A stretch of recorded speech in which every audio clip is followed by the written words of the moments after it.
గమనించండి. పర్సనల్ లైఫ్ను బట్టి కానివ్వు. వినాలి ఈ మాట. మనలో ఉండే లోపాలను పొరపాట్లను బట్టి కావచ్చు మన మీద తక్కువ తలంపులు ఉంటాయి. కొన్నిసార్లు మనలో అంత తెలివి తేటలు లేకపోతే కూడా మన మీద తృణీకార భావం ఉంటుంది. మన వాళ్ళకు ఉంటుంది, మనకు కూడా ఉంటుంది. చాలామంది వెధవల్ని చూశాను కానీ రేయ్ నీలాంటి వెధవని ఇంతవరకు చూడలా అని మనోళ్ళు అనొచ్చు. ఒక్కోసారి నీవు పిచ్చి పనులు చేసుకొని నెత్తికి తెచ్చుకొని నిన్ను గురించి నువ్వే అనుకోవచ్చు. నేను ఎదవల్ని చూశాను కానీ నా అలాంటి ఎదవని ఎప్పుడూ చూడలేదు. ఏందన్నా అంత మాట అనుకున్నావు అంటే మరి ఎదవ పని కాకపోతే ఏంది ఇది? అవతల వాళ్ళు ఎంత తెలివితేటలతో బతుకుతున్నారు. నా పిచ్చితనం ఏంది, నా దరిద్రం, నా వెధవతనం ఇది, నా అసమర్థత అని మనల్ని మనం తృణీకరించుకునే అనుభవం మనకు లేదా? నేను ఒట్టి తిక్కలదాన్ని, అరబంధురాల్ని, లేకపోతే నేను ఒక వెర్రిదాన్ని, నేను ఒక పిచ్చిదాన్ని అని ఎప్పుడు అనిపించలేదా నీకు? అనిపిస్తే చేయొద్దు. నాకంత తెలివి లేదు, నాకంత జ్ఞానం లేదు అని నీకు ఎప్పుడు అనిపించలేదా? ఇతరులతో పోల్చుకున్నప్పుడు నువ్వు తక్కువగా ఎప్పుడు కనపడలేదా? మరి చెయ్యి ఎత్తవే, దీనికి ఎత్తొచ్చు చెయ్యి. నీకు ఎప్పుడు అనిపించలేదా? అది చురుగ్గా ఉండండి. ప్రభువుకు స్తోత్రం చెప్పండి. హల్లెలూయా. చాలాసార్లు అనిపించి ఉండొచ్చు. మన దృష్టికి మనం జ్ఞానహీనులం కనపడవచ్చు, తెలివితేటలు లేని వారిగా కనపడవచ్చు, అపవిత్రులంగా కనపడవచ్చు. మనుషుల దృష్టిలో మనం ఎన్నిక చేయదగిన వారముగా కనబడకపోవచ్చు. కానీ దేవుడు నిన్ను నన్ను అందరిలాగే చూస్తున్నాడా? నిన్ను నువ్వు చూసుకున్నట్టే, మనుషులు నిన్ను చూసినట్టే దేవుడు అట్లనే చూస్తున్నాడా? నిన్ను దేవుడు అంత వెధవనుకుంటే, అంత వెధవరాలు అనుకుంటే, అంత పనికిమాలినోడు అనుకుంటే, పనికిమాలింది అనుకుంటే, ఎన్న తగనిది అనుకుంటే, వ్యర్థమైనది అనుకుంటే నీకోసం ప్రాణం ఎందుకు పెడతాడు? ఇప్పుడు నీ దృష్టికి నువ్వు అట్లా ఉండొచ్చు సార్, మేడం, నీ దృష్టికి నువ్వు అట్లా ఉండొచ్చు, నీ వాళ్ళ దృష్టి కూడా అంతే ఉండొచ్చు. కానీ దేవుని దృష్టికి నువ్వు విలువైన పాత్రవి.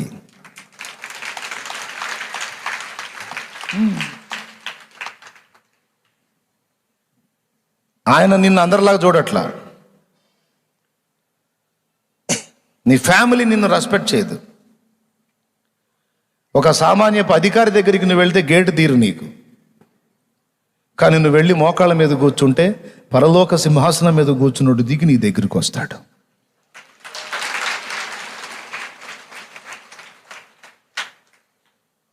అవునా? ఒక ప్రభుత్వాధికారి, ఒక ఎమ్మెల్యే స్థాయి వ్యక్తి రావాలి నీ దగ్గరికి అంటే ఒక రేంజ్ నీకు ఉండాలి. నువ్వు వెళ్ళి బయట నిలబడితే నీకు వచ్చి గేట్ తీయాలి అంటే ఒక రేంజ్ నీకు ఉండాలి. ఏ రేంజ్ లేకుండా ఒక సామాన్యుడిగా పోయి నిలబడితే పొద్దున పోయి సాయంత్రం దాకా నిలబడ్డా నిన్ను పట్టించుకునే దిక్కు ఉండదాడా? ఉండదా? అదే ఒక రేంజ్ కలిగిన వ్యక్తి పోతే డైరెక్ట్గా గేట్ తీయబడిద్ది, లోపలికి వెళ్ళిపోద్ది కారు. ఒక ఎమ్మెల్యేకి ఇంత బిల్డప్ ఉంటే, ఒక ఎమ్మెల్యేకి ఇంత హడావిడి ఉంటే, మరి జీవం గల దేవుని దగ్గరికి వెళ్ళాలంటే ఎంత రేంజ్ ఉండాలి? ఆ దేవుడే నీ కోసం నువ్వు గదిలోకి వచ్చావని, నువ్వు ఏకాంతంగా వచ్చి మోకాళ్ళు వేసావని ఆయనే దిగి నీ దగ్గరకు వచ్చాడంటే నీకెంత రేంజ్ ఇచ్చాడో నీకు అర్థం కావటల్లా. బట్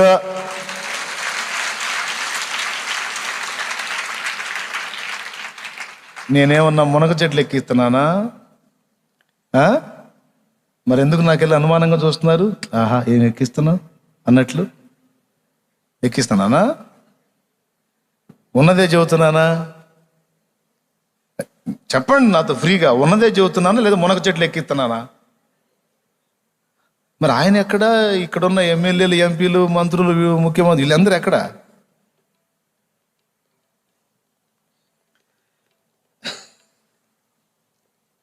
మునగ చెట్టు కాదు, నేను చెప్పేది నిజమే.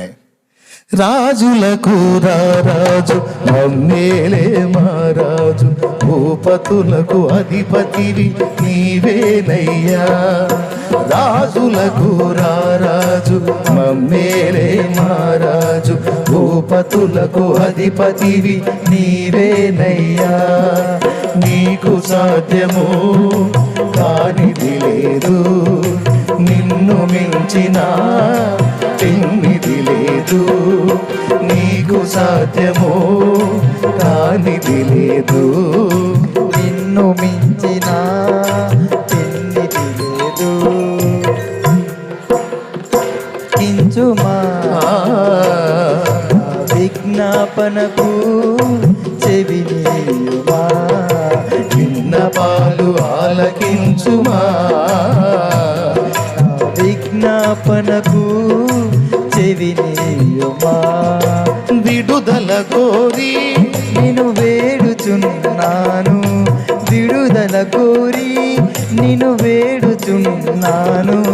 నీ సన్నిధిలో సాగిలపడి ఉన్నాను, నీ సన్నిధిలో సాగిలపడి ఉన్నాను. విన్నపాలు ఆలకించుమా. నా విజ్ఞాపనకు చెవినీయుమా. దేవునికి మహిమ. కొంతమంది నిన్ను అనొచ్చు, ఏం బతుకురా నీది, నెత్తి మీద రూపాయి పెడితే దమ్మిడికి జలతా నువ్వు అనుండొచ్చు.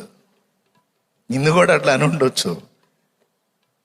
నువ్వు కూడా నిజమేలే అనుకోవచ్చు. నిజమేగా, మరి మన దగ్గర ఏముందని, మన బతుకు అంతేగా అని నువ్వు కూడా అనుకుంటుండొచ్చు. కానీ దేవుని దృష్టిలో నువ్వు అలాగున్నావా? ఎంత విలువైన పాత్రవో నువ్వు ఆయనకి. ఆయన ఏమంటాడో తెలుసా? ప్రభువా నేను అలాగా, నేను ఇలాగా అని నిన్ను నువ్వు అనుకుంటుంటే ఆయన నిన్ను దగ్గరకు లాక్కొని ముద్దు పెట్టుకొని, నా బంగారు కొండవరా నువ్వు, ఎవడరా నిన్న ఆ మాట అంది కదవా, నా బంగారు తల్లివా నువ్వు, చక్కగా దగ్గర తీసుకొని నుదుటను ముద్దాడి, నా బంగారు కొండవమ్మా నువ్వు, ఈ చేతులతో చెక్కుకున్నాను నిన్ను, ఈ చేతులతో చేసుకున్నాను. ఎవడో వెధవ అన్న మాటకి నువ్వు ఎందుకు అట్లా బాధపడతావు? అసలు నిన్ను గురించి నువ్వెందుకు అట్లా అనుకుంటున్నావు? లేదు లేదు, నా హృదయంలో నీకు స్థానం ఉంది. ఎవడో పట్టించుకుంటే అంత, పట్టించుకోపోతే అంత, ఎవడో లక్ష్య పెడితే అంత, లక్ష్య పెట్టకపోతే అంత. ఏడిశారు, నా గుండెల్లో నీకు స్థానం ఉంది నా బిడ్డ అంటాడు ఆయన. ఇంకేం కావాలి నీకు? గుర్తింపు దొరకాల్సిన దగ్గర నీకు గుర్తింపు దొరికింది. ఇంకా ఈ లోకంలో గుర్తింపు లేకపోతే మాత్రం నష్టం ఏంటంట? ఏమంట? ఇక చింత లేదు. కానీ మనుషులు అట్ట చూడరే. మీకందరికీ నేను ఎలాగున్నా, ఒకసారి ఒక స్టోరీ చెప్పాడు సొలొమోన్ అన్న, గుర్తుందా? బహిరంగ సభ ఒకటి, పెద్ద సభ ఎట్లనే జరుగుతూ ఉంటే ఇక్కడి నుంచి ఈ ఉమ్మి గారత, జుట్టంతా చింపిరిగా దష్టు కొట్టుకుపోయి, ఏమండి ఒక షార్ట్ లాంటిది ఒకటి వేసుకొని, చినిగిపోయిన షర్ట్ వేసుకొని అసహ్యంగా ఉన్న ఒక వ్యక్తి వచ్చి, మైక్ ఇవ్వా నేను మాట్లాడతా అంటున్నాడు. ఆ పాటలు పాడుతున్నారు, ప్రసంగికుడు ఇంకా రాలేదు, ఆయన రావటం లేట్ అవుతుంది, వీళ్ళేమో పాటలు పెంచి పాడుతూ ఉన్నారు. ఆయన వచ్చిన దాకా పాడిందే పాడి, ఇతను వచ్చి అంటాడు, నాకు మైక్ ఇవ్వండి, నేను 2 మాటలు యేసయ్య గురించి చెప్తా అంటాడు. వీడెవడరా బాబు, నువ్వు పోరా నాయనా, నీ అవతారం నువ్వు కంపు కొడుతుంది అంటే, కాదు 2 మాటలు మాట్లాడిస్తే నేను పోతా, లేకపోతే నేను పోనని ముందుకేసాడు. విసిగిస్తున్నాడు. ఆ చూసేవాళ్ళకి చిరాకు పెట్టారే, బాబు తగలబెట్టండి రా నాయన, వాడు ఏం చెబుతాడో చెప్పనేయండి, ఆ చెప్పి పోతాడుగా కానివ్వండి అన్న. సరే రారా బాబురా, నువ్వు నీ అవతారం, నీ ఉమ్మి, నీ జుట్టు, రా చెప్పు అని మైక్ ఇచ్చారు. మైక్ తీసుకున్న అతను అన్నాడు, నా జుట్టు, నా గడ్డం, నా బలహీనత, నా వస్త్రాలు దుర్గంధ భరితుడున్నాయి, హేయంగా ఉండి మీరందరూ మెచ్చుకోవటానికి ఏమీ లేదు కదా నా దగ్గర, చాలా అసహ్యంగా ఉన్నా కదా, చాలా బలహీనంగా ఉన్నా కదా, చాలా దుర్గంధపూరితంగా ఉన్నా కదా, మీరు నన్ను తాకేదాన్ని కూడా ఇష్టపడరు కదా. నాకు కూడా తెలుసా సంగతి, నేను ఇలా ఉన్నానని. కానీ మీకు తెలియని సంగతి ఒకటి తెలుసా, నేను చెప్తా. మీకు తెలియని సంగతి ఒకటి నేను చెప్తా, ఏంటంటే నా ప్రభు ఇలాంటి వాడినైనా నా కోసం కూడా ప్రాణం పెట్టాడు. నా కోసం కూడా. మీరెవ్వరు నన్ను ఇష్టపడరో, మీరెవ్వరు నన్ను ప్రేమించరో, మీరెవ్వరు నన్ను తాకరో, మీరెవ్వరు గొప్పగా చెప్పడానికి నా దగ్గర ఏమీ లేదు. కానీ యేసయ్య నా కోసం కూడా ప్రాణం పెట్టాడు. మీరెవ్వరూ ప్రేమించకపోయినా నా యేసు నన్ను ప్రేమిస్తున్నాడు. ఈ మాటతో కూర్చున్న వాళ్ళ గుండె పగిలిపోయింది. ఇంకా ప్రసంగీకుడు లేదు, ఇంకో గీకుడు లేదు. ఆయనే మాట్లాడాలని మొదలు పెట్టారు. చెప్పాడు వాక్యం. ఫస్ట్ మాటకి గుండె పగలగొట్టాడు కదా, ఇంకేముంది. అంటే మనుషుల దృష్టి ఎలా ఉంటుందో, మనిషికి తన దృష్టికి తాను ఏమనుకుంటాడో అనే విషయాలు చెప్తూ ఈ పాయింట్ అందించాను. తనకే దృష్టి ఉంది, ఆ ఎదటోళ్ళు ఏమనుకుంటున్నారో, తన గురించి తానేమనుకుంటున్నాడో కాదు, తన విషయంలో ప్రభు ఎలాంటి ఆలోచన కలిగి ఉన్నాడో గుర్తుపట్టాడు. వాడు ధన్యుడో. కృంగిపోడో, నిరాశపడడో, నిరుత్సాహపడడో, ఆయన ప్రేమను బట్టి కుమిలి కుమిలి ఏడుస్తాడు. ఎంత ప్రేమ! నేను ఎవ్వరికీ నచ్చను కదయ్యా, నేను ఎవ్వరికీ ఇష్టం లేదు కదయ్యా, నీకెట్లా నచ్చాను? నీకెట్లా నచ్చాను? నీకెలా ఇష్టమయ్యాను? అప్పుడు యేసయ్య అంటాడు, నేను నిన్ను చేసుకున్నాను రా, నిన్ను సృష్టించుకున్నాను, నిన్ను గురించి ఆలోచించి కావాలనుకుని నిన్ను నా చేతులతోనే నిర్మించుకున్నాను రా. వాడెవ్వడికి పట్టకపోయినా నువ్వు నాకెంతో విలువైన పాత్రవిరా అంటాడు ఆయన. అందుకే నీ కోసం నా కోసం కూడా వచ్చి ఆయన అరికాలు మొదలు నడినెత్తి వరకు నిలువెల్ల గాయపరచబడి ఆయన నెత్తురంతా ధారపోశాడు.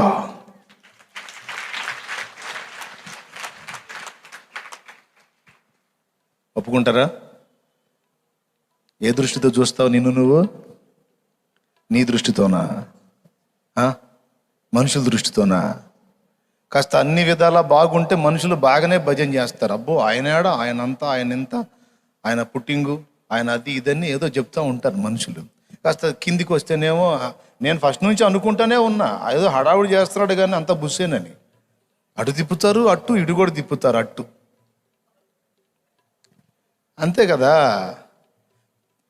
పొలాలు తీసుకొచ్చి మంటల్లో వేస్తే పాము బయటకు వచ్చి పౌలు చేతిని పట్టుకుంటే వీడు తేడా, అందుకే పాము గరిసింది.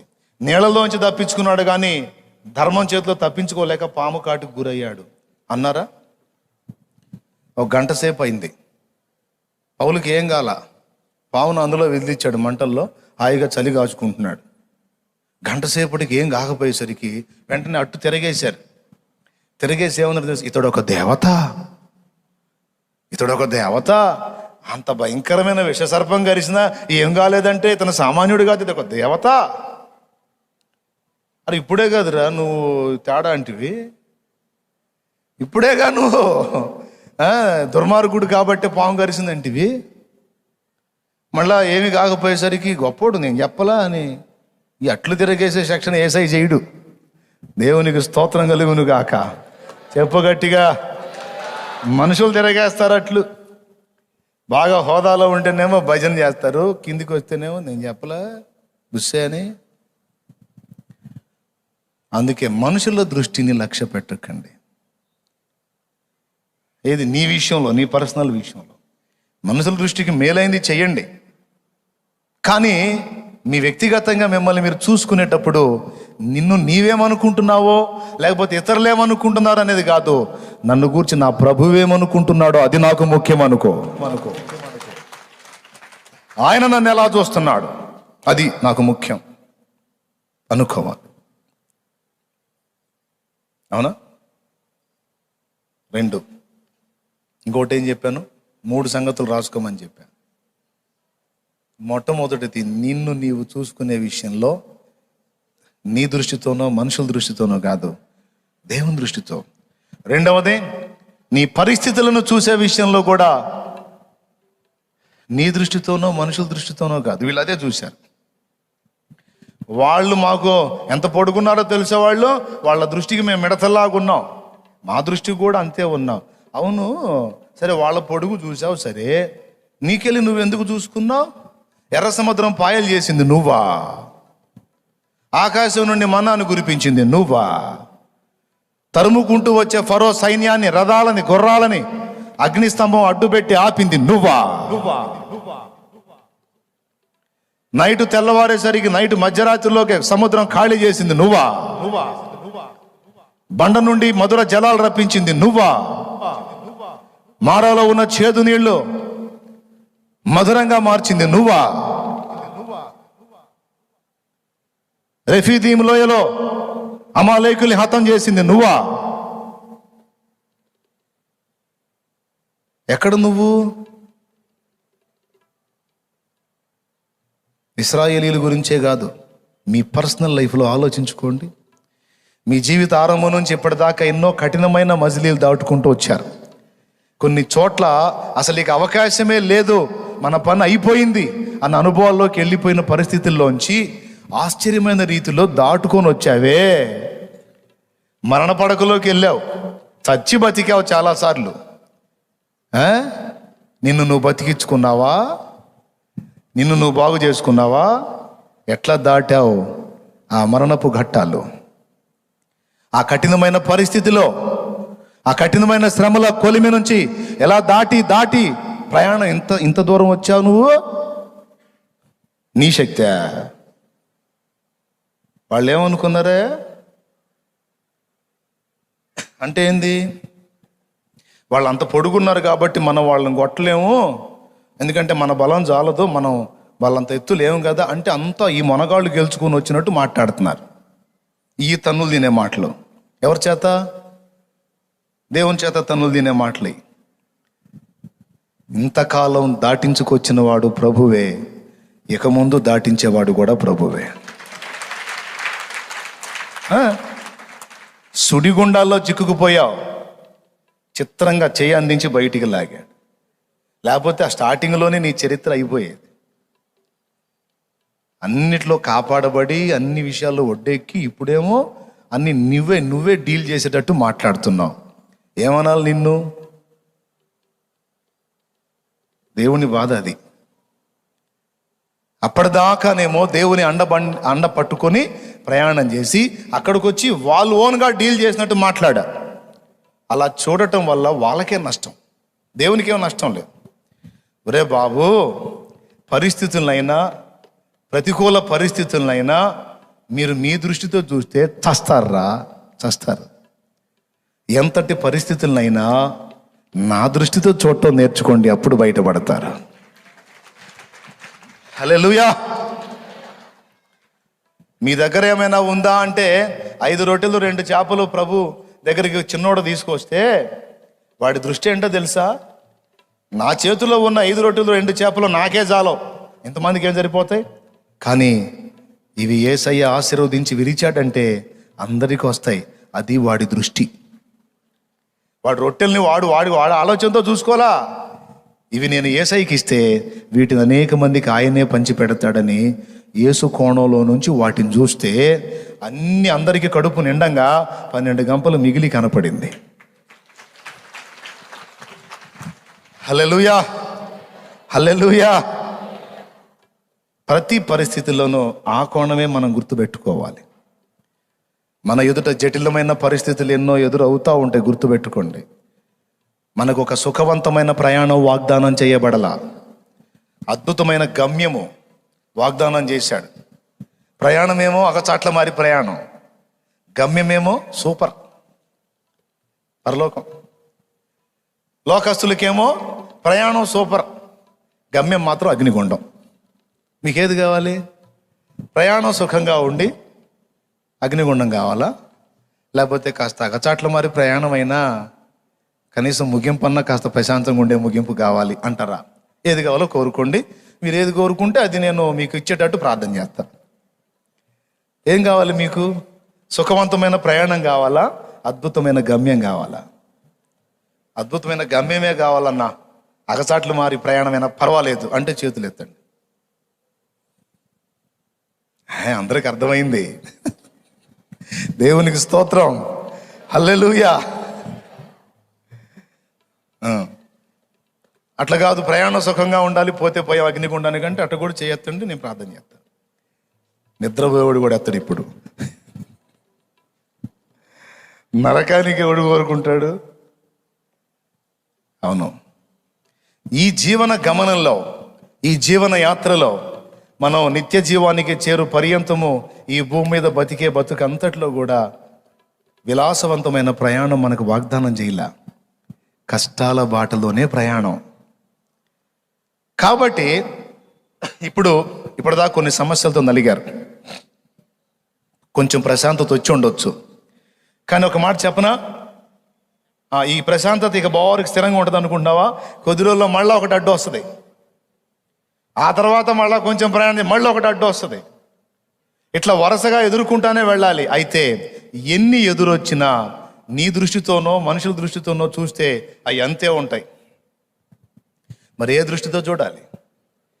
గొలియాతుని దావీదు చూసావా? ఆ దృష్టి. అంతమంది సైన్యం, అందరికంటే పొడుగు రాజు సౌలు సైతం పోయి గుడారంలో కూర్చుంటే దావీదు సౌలు కంటే ఎత్తు తక్కువ, కానీ గొలియాతును చూసి వీడెంత, నాకు అవకాశం ఇస్తే వేసేస్తాను. ఏం చూసుకోనరా నీకు ఆ దమ్ము అని అనుండొచ్చు అన్నయ్యలో. అప్పుడు దావీదు సమాధానం ఏంది? వెర్రి మోకాళ్ళారా, నన్ను చూసుకొని కాదు, మిమ్మల్ని చూసుకొని కాదు, మరి ఎవరిని చూసుకొని అంటే సైన్యములకు అధిపతి యెహోవా, ఆయన చూసి ఏం చూసుకోనరా నీ దమ్ము, మేము లేకపోతే నీ గతి ఏమైందో తెలుసా? పిల్లలకి పెళ్ళి ఎట్ట చేస్తావో చూస్తాం. ఆ మతం వాళ్ళు వచ్చి చేస్తారంట్రా. కులం కావాలి, బంధువర్గం కావాలి. నీకేం అర్థం కావట్లా అమ్మాయి, పెద్ద ఎగురుకుంటా పోతున్నావు. పిల్లలకి పెళ్ళిళ్ళు ఎట్ట చేస్తా? నీ గతి భయంకరంగా ఉంటుంది, మేము అడుగు కూడా పెట్టాం. అప్పుడు బెండ్ అయ్యే వాళ్ళు ఏమంటారండి?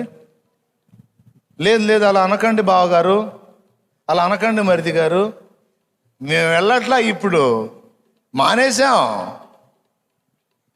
వద్దు మనకెందుకు, ఇప్పుడు యేసుప్రభుని వద్దంటలా నేను, ఆయన కూడా దేవుడే, మనసులో పెట్టుకో.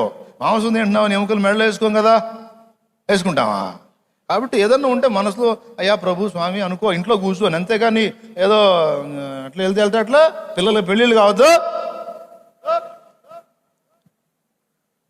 అంటే ఇక బెండు బ్యాచ్ మొత్తం బెండ్ అయిపోతారన్నమాట. మళ్ళీ మనం కనపడడానికి ఏంటమ్మా కనపడలేదంటే వస్తాంలే అన్నయ్య, కుదరట్లేదు అన్నయ్య, ఏదో నాకు వేసే మాటలు చెప్తారు, వాళ్ళ దైవ సేవకులకి చెప్తారు. ఏం చెప్పాలా వాళ్ళకి? మేము ఎవరో రారు, మీ పిల్లలకి పెళ్ళిళ్ళు ఎట్లా అవుతాయో చూస్తా అంటే నువ్వు చూసేది ఏందిరా? వద్దులేగా. దేవునికి స్తోత్రం, హల్లెలూయా. కోన్ కిస్కా అంటారు కదండి, నువ్వు చూసేది ఏందిరా? నా దేవుడు జీవం గల దేవుడు. వదిలేయండి, మొత్తం వదిలేస్తే ఏమైంది? వదిలేయండి. బతకనీడా, చంపుతాడా, సస్తాం అవసరం అయితే. నా దేవుడు సర్వశక్తి గల దేవుడు. మీరు మొత్తం ఏకమై నన్ను వెలివేసిన నా దేవుణ్ణి వదిలే ప్రసక్తే లేదు. మాటలు కాదు, రేపు సస్తే పారేసే దిక్కు కూడా ఉండదు. మీరు పారేసేది ఏందిరా? నన్ను పిలిచినవాడు, నమ్మదగిన వాడు, నన్ను సృష్టించిన వాడు, తన రక్తంతో నన్ను గడిగిన వాడు, నేను చస్తే నా శవాన్ని పక్కకు తీసేయటానికి చేతగాని వాడు కాదు, పొండ్రా.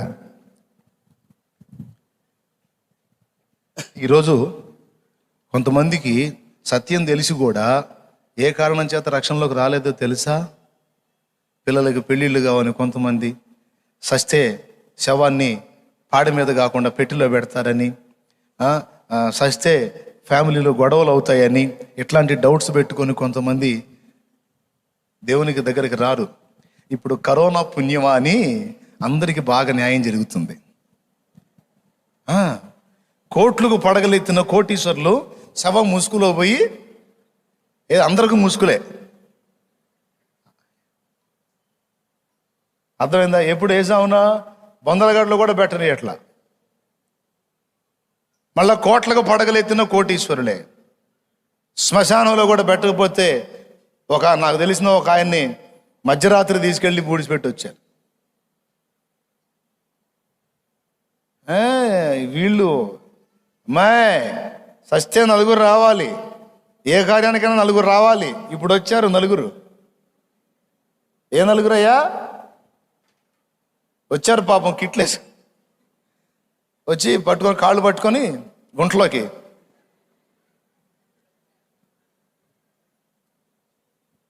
ఇదే టైంలో కూడా పరిశుద్ధులు నిద్రిస్తే పరిశుద్ధుల భుజాల మీద బాక్సులో ఉంచి కరోనాలైంది ఏదైనా సరే చక్కగా మొత్తం ప్యాక్ చేసి పడేసి ఏదో తగు జాగ్రత్తలు తీసుకుంటానే పరిశుద్ధులు వదిలేరా? భుజాల మీద మోసుకొని తీసుకెళ్ళి పూడ్చిపెట్టి వచ్చాడు. దేవుడు అన్యాయస్తుడు గాడు. ఆయన్ని నమ్ముకొని ఆయన కోసం నిరీక్షిస్తే నీ బిడ్డలకి పెళ్ళి ఆయన చేస్తాడు. కొద్దిగా ఓర్చుకోవాలి. ఎందుకు మరి చేయట్లేదు ఏంది? నా తపన తీర్చట్లేదు ఏందంటే తీరిద్ది, మంచిది ఇద్దామని ఆగాడు. నీకేమో దడ ఎక్కువ. ఏదో ఒకటంటే కానీ మరి దేవునికి స్తోత్రం కలుగును గాక. హల్లెలూయా. అన్యాయం చేస్తాడా? మోసం చేస్తాడా? నీకు బెదిరించే వాళ్ళు చేస్తారు మోసం. ఇప్పుడు రమ్మని ఏ బంధువునా మరి కరోనా పేషెంట్ దగ్గరికి దమ్ముంటే సై రమ్మని. అంతకుముందు కదిలిస్తే పిలిచినా పిలవపోయినా బాగున్నారా అనుకుంటూ వచ్చి జ్వరపడేవాళ్ళు ఇప్పుడు ఆ ఇంట్లో కరోనా పేషెంట్ ఉన్నాడంటే అవతల బజార్లో గుండా పోతున్నారు. ఎక్కడా? కానీ దేవుని బిడ్డలు, దేవుని ప్రేమ, తగు జాగ్రత్తలు తీసుకుంటానే సహోదరులను భద్రపరిచి కాపాడుకునే పరిస్థితి.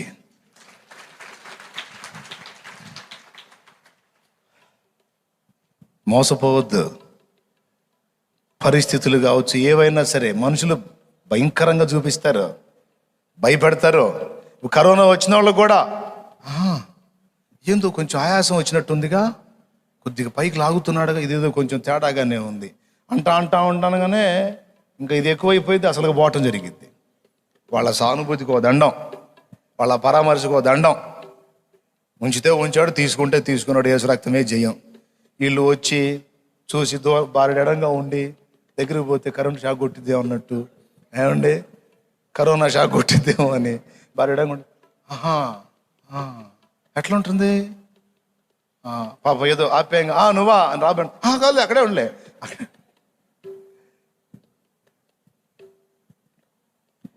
ప్రియులారా, దేవుడు మన పరిస్థితులన్నిటినీ ఆయన కోణంలో నుంచి చూడాలి.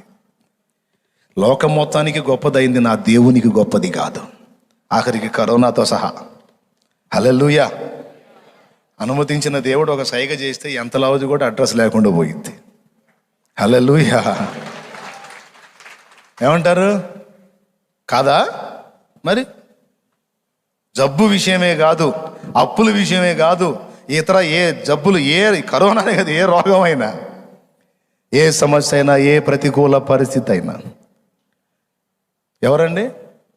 కృప చూపే దేవుడు మనకు తోడై ఉంటే అన్నిటినీ ఆయనే అధిగమింపజేస్తాడు, అన్నిటినీ తొలగిస్తాడు.